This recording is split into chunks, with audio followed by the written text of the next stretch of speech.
Conversation with Oscar Wilde by Maggie Hamlin, and it's the statue erected a bit before the centenary of his death, to commemorate him in Theatreland, because we are at the entrance to Theatreland in Adelaide Street. Just a word or two about how it came about. At the time, Derek Jarman had the original idea, and his friend was Jeremy Isaacs, at that time was Director General of the House, and they conceived the idea of having a statue of Oscar Wilde funded by whatever charity was interested. They had great success in getting contributions from individuals, from charitable bodies, all sorts of people. That part was a great success, and the idea was then put out to tender. There were a number of people propositioned for it. The idea, quite startling at the time, was to have it representational rather than abstract. At that time, representational sculpture was deeply out of fashion, so it was really quite revolutionary at the time to do that. The main people who put forward good ideas were two abstract sculptors, William Pye and Michael Sandel. Their ideas were considered, but balance. The committee, the great good, decided they would rather have a representational one, and Maggie Hamlin's idea, based originally on her photographs, although she developed the idea enormously, was to have Oscar Wilde in conversational mode. She also proposed having a standing figure, because Oscar has a number of photos of himself standing rather grandly with a cloak, and that would have been one possible theme for a successful sculpture. But she decided that in the end the one she would go for and produce her final maquette would be a smaller scale, more intimate idea. And here it is. The idea is that Oscar is rising from the dead, rising from a tomb. There's an old story about Oscar that when he was in his final illness, he said to a great friend of his, "I had a terrible dream. I dreamt I was supping with the dead." And his friend said, "Oscar, I bet you have the life and soul of a party."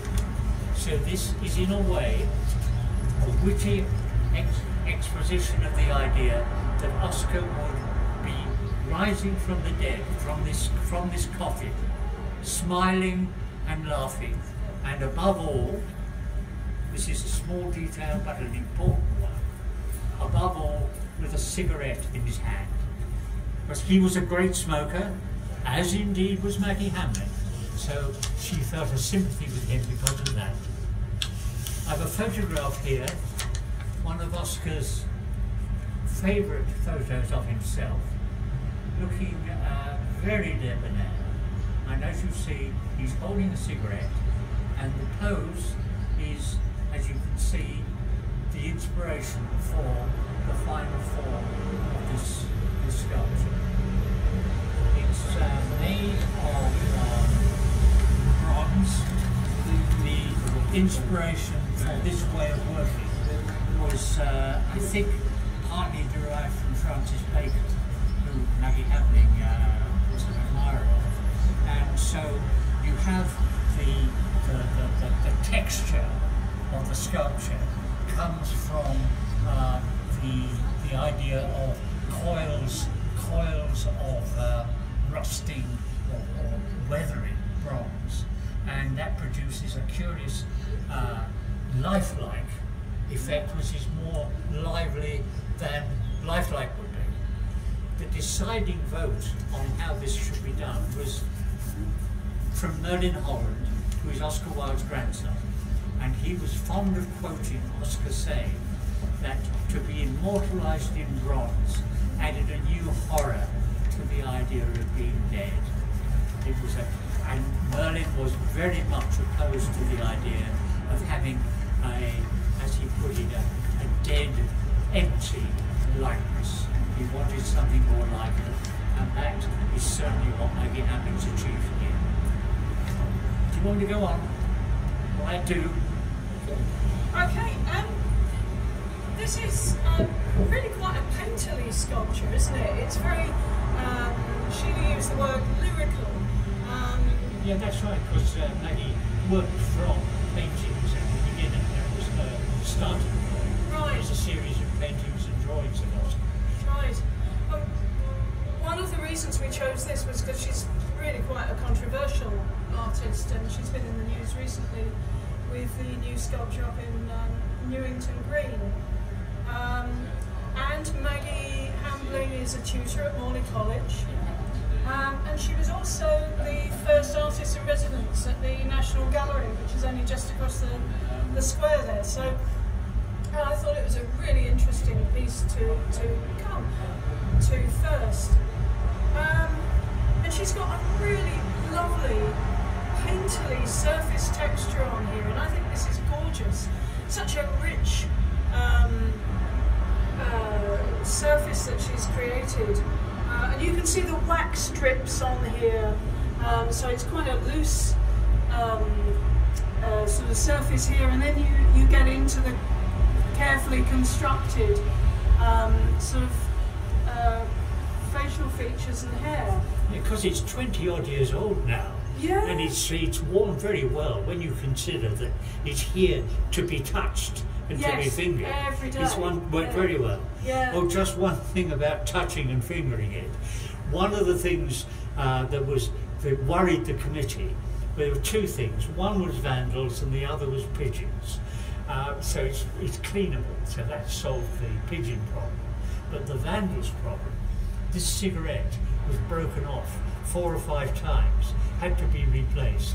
In fact, at one point they gave up replacing it. Really? But I'm happy to see it's back there now. Yeah. Cigarettes, very important to Oscar. He was a chain smoker all his life.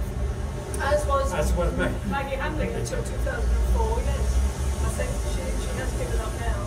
Can I butt in there? I was saying earlier, I think it's just when you say about the chain smoking and the cigarette and even the stance, it's a self-portrait of her as well. You know, I can see her actually there, and the way holding it, and the gaze, and even the cock of the head. Yeah. Yeah, interesting. Even the structure of the face in a way. Yeah. But sculpturally, I think I'm most drawn to the hand. You know, that could be a piece in itself. Yes. Yeah, and actually anatomically, I think it's the most successful. Rather, you know, in the way it's holding the cigarette. I like the separateness of that. I think that's really. It would have been so easy to have sort of done a figure, wouldn't it? And I actually quite like the laying down arrangement with this sarcophagus. Do we know why it's in a sarcophagus? No, I don't. Do you know why? Do you know why it's a sarcophagus? Yes, that's what she wanted. The idea, the witty and slightly macabre idea, he said Oscar should be rising from his tomb. Ah, yes. Rising from his tomb. Right. So this wonderful piece of, Peruvian granite was, you know, the inspiration for having Oh, right, so it really was just as simple as he's still talking to us. Oh, yes, that's right, yes. I see. Because I think if they'd just done a statue standing upright, there's hundreds of them. Yeah, I think that's why she decided in the end to, having thought about having a tall figure with a cloak, Balzac style. Yes. She didn't think about that, but she decided to have this more intimate conversational figure. Yeah, and he is on a little bit below adult height, but he's at child height as well, so it's a really Well, the idea of calling it a conversation with Oscar Wilde was the idea that people would sit here and have a chat. Yes, yes. Well, it's very inviting, Perhaps that's isn't what it? we should be doing. Well, yeah, sitting around. If it weren't for COVID, we would be. We have to stay separate. I'm really intrigued by the head. You know, what's inside it, and why the starfish. Do you know about that? Yes, she wanted to have stars in his eyes. I think was one idea.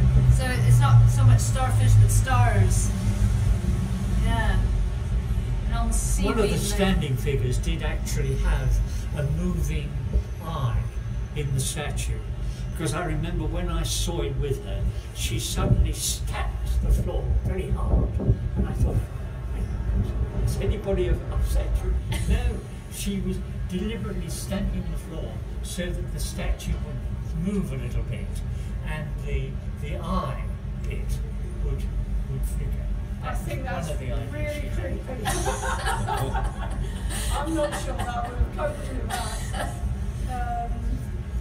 I think that would have. No, I'm not sure that. I think this is far better. But, I'm really enjoying the profile in some Yeah. ways more than the frontal, and also with this view of the hand from here as well.